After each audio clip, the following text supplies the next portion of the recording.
For decades, the personal computer industry relied on a modular assembly model, buying CPUs from one vendor and GPUs from another.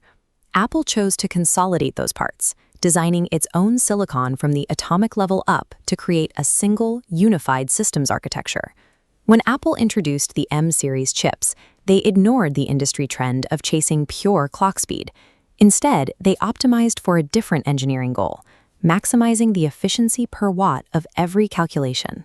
To achieve this, Apple had to solve a physical limitation of traditional PC architecture: the geographic separation of the central processing unit and the graphics processing unit. Because these components sit on opposite sides of a motherboard, they must send data back and forth across a physical connection called a PCIe bus. Forcing data across these motherboard traces requires electricity. This creates structural latency and generates heat, turning the simple act of moving information into a major power bottleneck. Apple's solution is a system-on-chip, or SoC, paired with a unified memory architecture. They co-located the processing units and memory on the same silicon die. This architecture allows the CPU and GPU to access the same data pools simultaneously. By eliminating the need to copy data from one component to another, the system removes the duplicate pathways that waste energy in traditional PCs. We can see the scale of this design in the specifications of the M5 Max chip. The M5 Max supports up to 128 gigabytes of unified memory, moving data at a bandwidth of 614 gigabytes per second. By removing the physical requirement to move and duplicate data, Apple established a structural hardware moat. Their chips can achieve professional-grade performance at a fraction of the power required by modular systems. This efficiency is the key to running complex AI models locally. High-performance large language models typically require massive electrical draw, which is difficult to manage within the thermal limits of a laptop. Apple handles this through the Apple Neural Engine, a specialized coprocessor built solely to process the heavy matrix mathematics required for artificial intelligence. To measure its effectiveness, we can look at high-performance computing benchmarks, which provide an objective look at raw computational power. This chart shows benchmarking results for the M4 Pro chip running complex matrix operations. It provides a baseline for the chip's performance. During rigorous tests, the Apple Neural Engine produced an output of up to 3.8 teraflops. For comparison, the chip's integrated GPU produced 4.7 teraflops. This means the specialized neural engine reaches 80% of the GPU's raw performance. Speed is only one part of the analysis.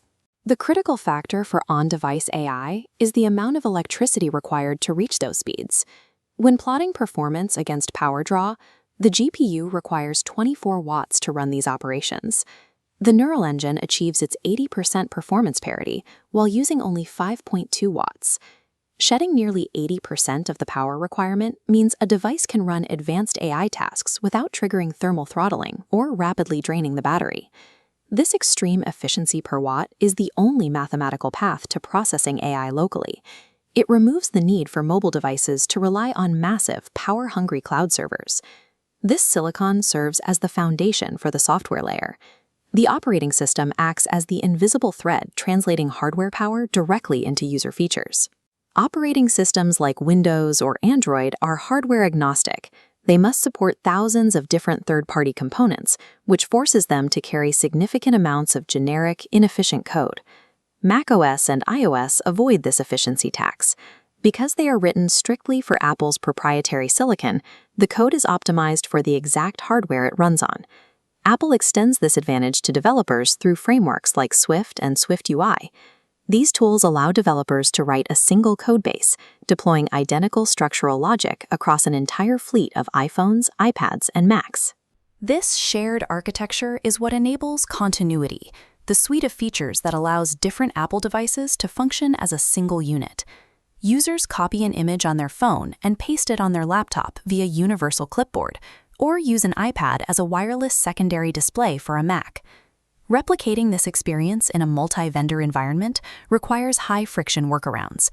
Apple's unified stack makes this level of interconnection seamless and native. By arming developers with tools that exploit the hardware stack, Apple creates a user experience that is difficult for customers to leave. These technical advantages lead directly to specific economic consequences.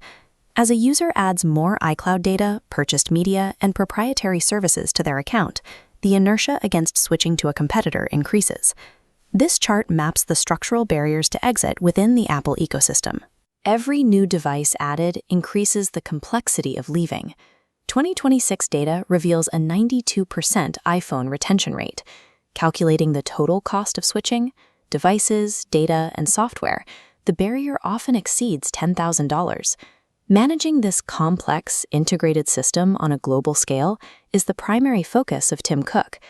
Cook's industrial engineering background allowed him to refine Apple's supply chain, ensuring vertically integrated products reach consumers without the inventory bloat that erodes hardware profits. Apple's retention rate is a calculated result of these high exit barriers. By making migration costly and complex, the company has built a mathematically reinforced economic moat. Apple's trajectory toward local processing puts them at odds with the rest of the industry. While others rely on massive, off-site GPU server farms for AI tasks, Apple is moving the work to the user's desk.